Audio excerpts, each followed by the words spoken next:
عاوزه تعملي حاجه حلوه وما تكونش مكلفه وكمان ما تقفيش في المطبخ كتير، بكوبايه دقيق هتعمليها وهتطلع معاكي كميه اللهم بارك. وعايزه اقول لك كمان ان احلى حاجه فيها بقى اللي هي بتتقدم ساقعه، يعني حاجه كده ترطب على قلب في الجو الحر اللي احنا فيه ده. حطي لايك للفيديو واعملي شير ويلا نعملها مع بعض بطريقه سهله وبسيطه من غير اي افتكاسات. نبدا ونسمي الله. انا هنا هستخدم الخلاط، ممكن تستخدمي المضرب اليدوي العادي. هنزل اول حاجه بكوبايه سكر، عليها كوبايه الا ربع زيت.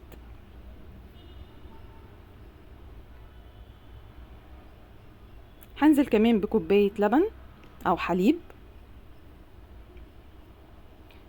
انا عايزه ظرف كريم كراميل، انا هاخد البودر بس مش هاخد الصوص بتاع الكريم كراميل.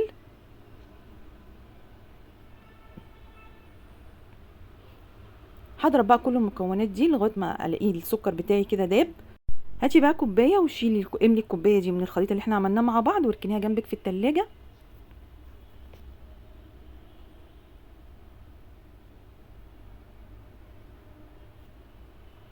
بقيه الخليط بتاعنا ده بقى هننزل عليه بعدد 2 بيضه بدرجه حراره المطبخ. هنزل كمان بظرفين فانيليا، هضربهم بقى كويس قوي في الخلاط. هجيب بقى البوله بتاعتي وهنزل بكل المكونات بتاعتي اللي احنا ضربناها مع بعض دي. انا هنا هستخدم كوبايه ونص دقيق. انا هنا مستخدمه الدقيق الابيض المتعدد الاستخدام. لازم تنخلي الدقيق بتاعك في الكيكه. هنزل كمان بمعلقه صغيره بيكنج باودر،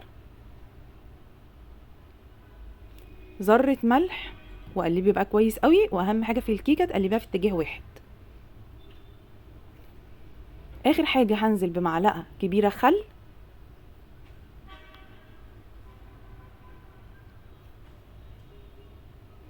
هاتي بقى الصينيه بتاعتك. انا هنا مستخدمه الصينيه بتاعتي مقاس 30 في 30.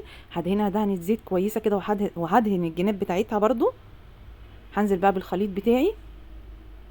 انا هنا الكيكه بتاعتي مش هتطلع عاليه لان احنا هنعملها كام طبقه فوق بعض.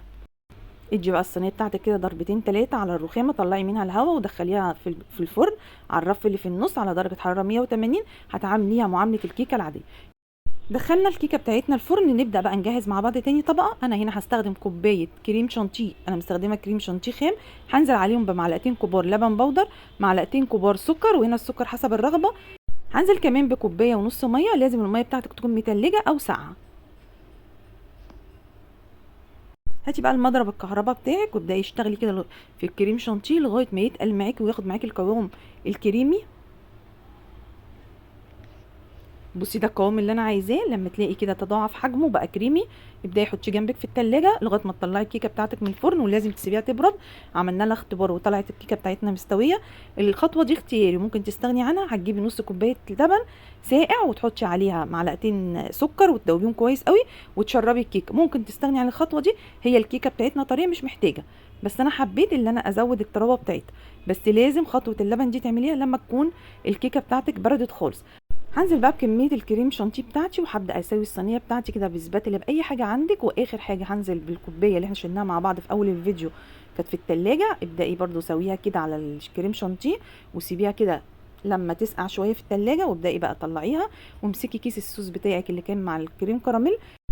نزلي بقى كيس الكريم كراميل وممكن تحطي كمان كيس لو محتاجه كمان، وابداي اعملي كده بعصايه الشيش طاووق زي ما انا بعمل بالظبط. عايزه اقول لك هتعملي احلى كيكه، وكمان طعمها حلو قوي، وكمان ساقعه كده بترطب عليكي في الجو ده وتعجب ولادك قوي. وكمان عشاق الكريم كراميل اللي هيحبوها قوي. سهله وبسيطه وكمان مش مكلفه وكل مكوناتها عندك في البيت، وهتطلع معاكي كميه اللهم بارك. لو عجبك الفيديو ما تنسينيش في اللايك والشير، وسلي على رسول في الكومنتات، وربنا يحسن ما بين ايديكم.